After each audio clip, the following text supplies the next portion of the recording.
I'm the Book Baron.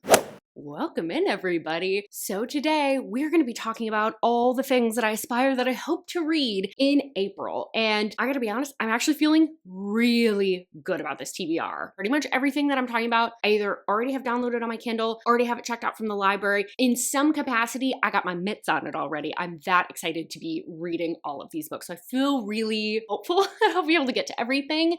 However, I do have less time to read than I normally do. I'll be taking a week-long vacation in the middle of April, so we'll see if I get to any reading during that. I'm thinking not, although I'll have some time by the pool on some beaches. I'm gonna be with my absolute best friends, and we get real chatty when we get together. So I don't think that there's gonna be a lot of reading happening, despite the fact that all of us are readers. But I'm just gonna assume that I'm not able to read that week. So hopefully I can fit all these bad boys in the little bit shorter time frame that I have to read everything. But regardless, I do feel very positive about my ability to get through all of these. So let's use some wishful thinking and some good vibes. Let's jump into everything that I'm hoping to read in April. All right, first up, I'm very excited. I got approved for another arc from Elle Mitchell. It's Make It Stop, which is the second book in the West Pine Bullies duet. So this is a college bully, wide shoes, dark romance, step sibling. I think there's a sneeze of hockey in there. There might be more hockey in this one actually, but this one won't be coming out until April 22nd.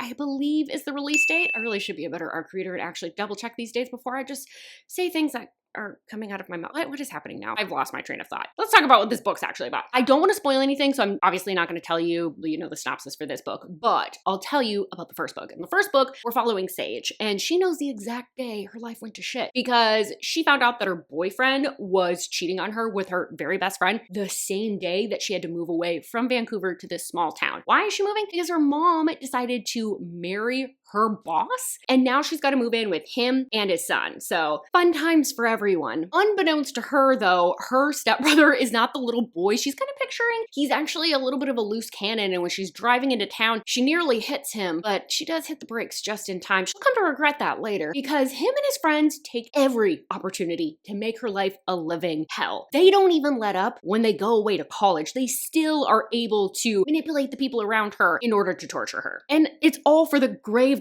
crime of being his new stepsister. And this torment has really changed her over time, but she's hoping that maybe university will be a fresh start. It's a big campus, even though Elias and his friends attend to the same university. Hopefully it's big enough for all of them to just be able to live their lives. But then, one day Sage makes a little oopsie that could involve some prison time for her, and she needs help covering up the crime. So she enlists the help of Elias, Dax, and Nolan, and they're happy to be her co-conspirators so long as she does whatever they want her to do. Get your mind out of the gutter, it's mostly making breakfast and cleaning their nasty, nasty clothes. But then, amidst all of this, a stalker seemingly knows about the crime and begins targeting Sage, threatening that they'll reveal her secret, which only pushes her closer to Elias, Dax, and Nolan, because now she needs to live with them, obviously for protection. I'm so excited that I got the arc for this one because I've been waiting with bated breath. It left on such a brutal cliffhanger, mid-scene, we're like, oh my god, is she gonna be okay? And I'm about to find out. And I also need to figure out who's stalking her. I have a few theories. I've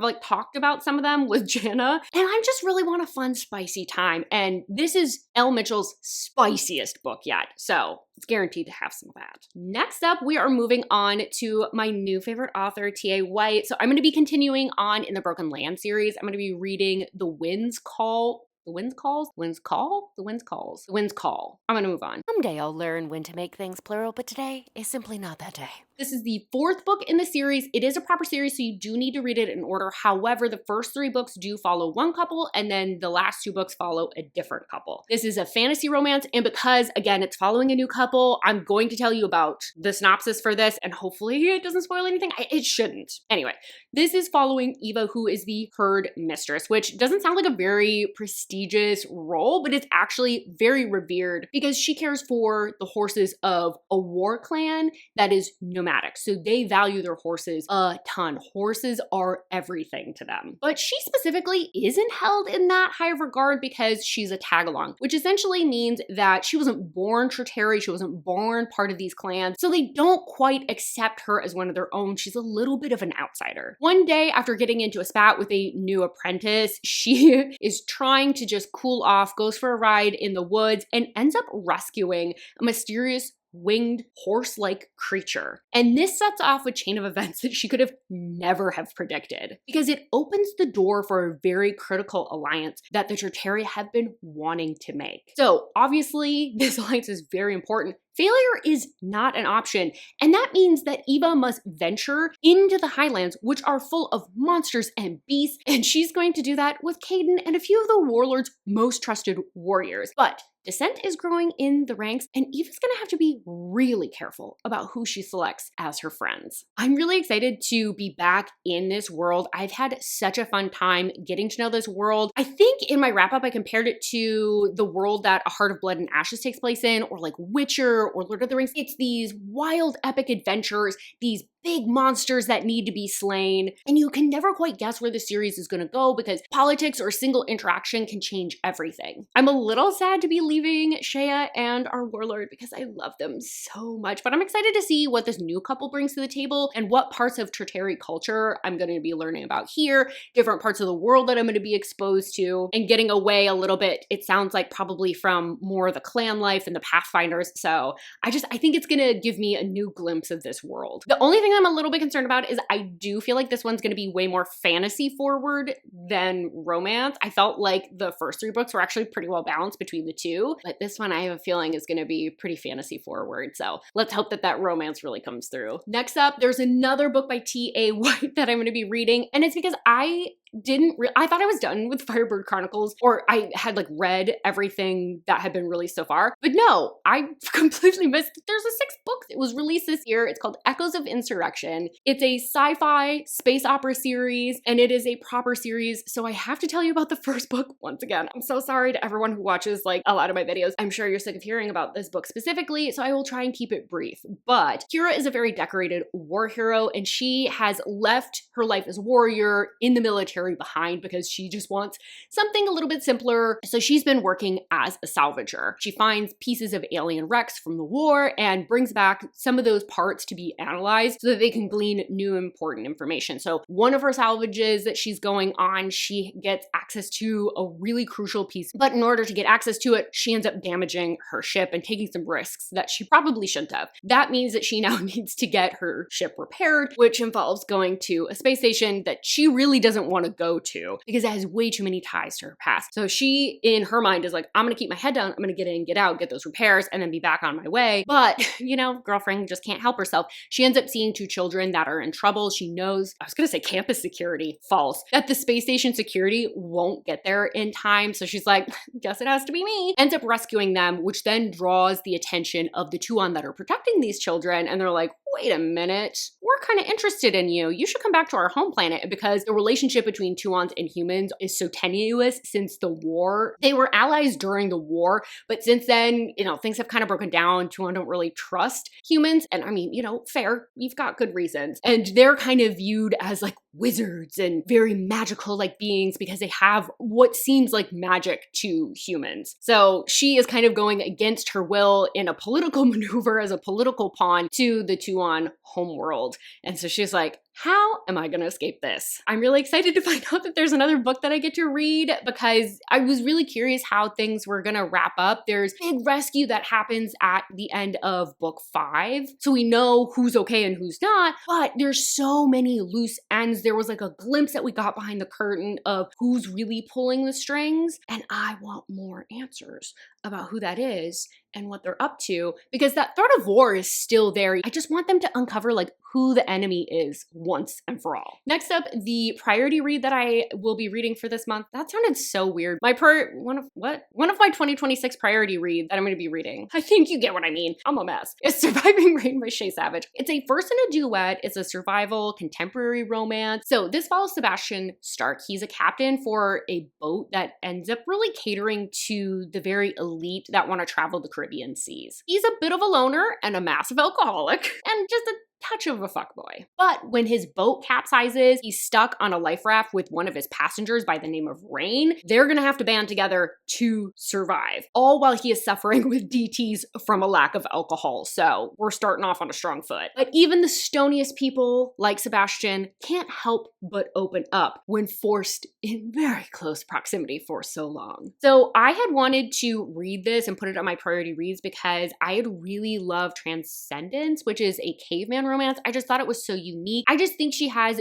very interesting stories to tell. A lot of them are based around survival, which is something that I just find really fun in books. There's a lot of forced proximity. It gives you that kind of like us versus the world sort of feeling, and it strips back everything to the basics, and you really have to build up that tension, that connection between two personalities. I'm also really hoping that this can kind of pull me into the summer months a little bit, because right now my brain is stuck in ski season and in winter, and I'm having a hard time transitioning, even though I know I already had my last ski day and the resorts are closing. I blame my husband for this addiction. This is absolutely all his fault. I had no desire to get into downhill skiing, and now here I am. But I'm just looking for something that offers me some excitement with some warmer temperatures. Next up, I have Mansfield Park, and this is by Jane Austen. It's a classic, it's a historical, and this one is about our heroine Fanny, who is brought out of poverty and sent to live with her rich cousin's family in Mansfield Park, hence the title. So there's a lot of differences between the peers she now has and who she is, just because of differences in how they were raised. The only person she really knows and can confide in is her cousin Edmund. Now, when she is turning 18, a new family moves into the neighborhood from London, and the brother and sister in that family really shake things up for the both of them. And to my understanding, this explores themes of like social class and morality and corruption of the wealthy. I wanted to read this one because I'm determined to make it to one of these live shows. There's a group of booktubers who are doing a Jane Austen like year-long read-along. So every other month they're doing a live show to discuss the book. And I think, is it on the off months or on different weekends, they're also doing like watch-alongs if there's some sort of adaptation. But this one I know is going to be taking place in May, and it'll be on Crystal from Books Forever After's channel. So I'm like determined I'm gonna make it to this one. And I've also never read Mansfield Park, so this is a little kick in the pants that I probably need to actually get to that bad boy. And also I've just been kind of wanting something a little bit slower paced. Historicals and classics just kind of let me slow down a little bit, and I think that that's gonna offer a little bit variety compared to some of the more emotional and kind of high intensity things that I've been reading. So next up is a new release that I really want to read, and it's The Night We Met by Abby Jimenez. This is the second book in an interconnected series. It's a super loosely interconnected series. It's a contemporary kind of like rom-com-ish love triangle. So this follows our heroine Larissa, and she needs a ride home from a concert, and she has two different guys that she can pick from. She has no idea though that that night she has met the perfect man. She and Chris have so much fun co-parenting their slightly unhinged rescue Yorkie, discussing their favorite books, and judging bread, because who doesn't love to eat bread? I love bread. And he just makes things in her life easier, but Chris isn't the one that drove Larissa home that night. That was actually her now boyfriend. Chris is her boyfriend's best friend, the other option she had for a ride that she didn't take. And he'll do anything to make sure that she's happy, even if it means staying on the sidelines to make sure that she is happy with Mike. So I'm really excited for a new Abby Jimenez release. I always end up giving her books like 4 and 5 stars. I really loved her Part of Your World series. I think that's been my favorite so far. I just think that she has such a good balance of like humor and emotions, and she can like get me to cry and also laugh out loud. There's usually a good balance between hero and heroine's perspective. I feel like I know each of them equally well, feel like they equally have interesting backstories, and the side characters always have like a lot of nuance to them. There's a lot of complicated family relationships that just really feel realistic. She just really nails it on that front. Now that said, I didn't love the last book. It was kind of an exhausting read. It came out last year, and that was in that batch. There was just like a slew of books about caring for a parent that has dementia, and I didn't feel like it was romance focused, so that's why it kind of fell a little bit short for me. So I'm really hoping, because this one sounds a lot more romance focused, that this is going to be a little bit more light, a little bit more fun, but also still be super emotional, because, you know, I love that from her. All right, next up we have Wild Eyes, and this is from Elsie Silver. Ignore this. You don't see this, right? Right. This is the second book in the Rose Hill series. It's a small town romance. It's kind of cowboy. I guess he's like a horse trainer, and it's single dad. Hi. Do you want to show everyone your side? We took him in for allergy testing, and he's got a little, what we keep calling his drive-through window. He had to shave his side. Oh, good stretch. Anyways, what was I talking about? Oh, Wild Eyes. Okay, so this is about our heroine who is a famous country singer, and she is looking to escape the press and find a little bit of peace. So she's gone to Rose Hill, small town, which is where she ends up running into a horse trainer by the name of Weston and his two kids who all manage to steal her heart. They all make her feel loved and supported in a way that she hasn't really experienced in recent years, and just give her a sense of belonging that she doesn't have when she's out in LA or in Nashville. But being a celebrity comes with a lot of downsides, and it may be the one thing that pulls her away from them for good. Wanted to read this one because this is my last shot for Elsie Silver. I used to love everything she wrote. It was like all 4 and 5 stars. The last 2 releases have been duds for me, sadly. Since I already bought this, I already own it physically. Let's give her one last shot, see if she can pull one out of the bag. I've heard this one's better in general anyway, so I wanted to give her one last go before giving up on her entirely. But to be honest, I don't know that I'd read this if I hadn't already bought it physically. We'll see. I'm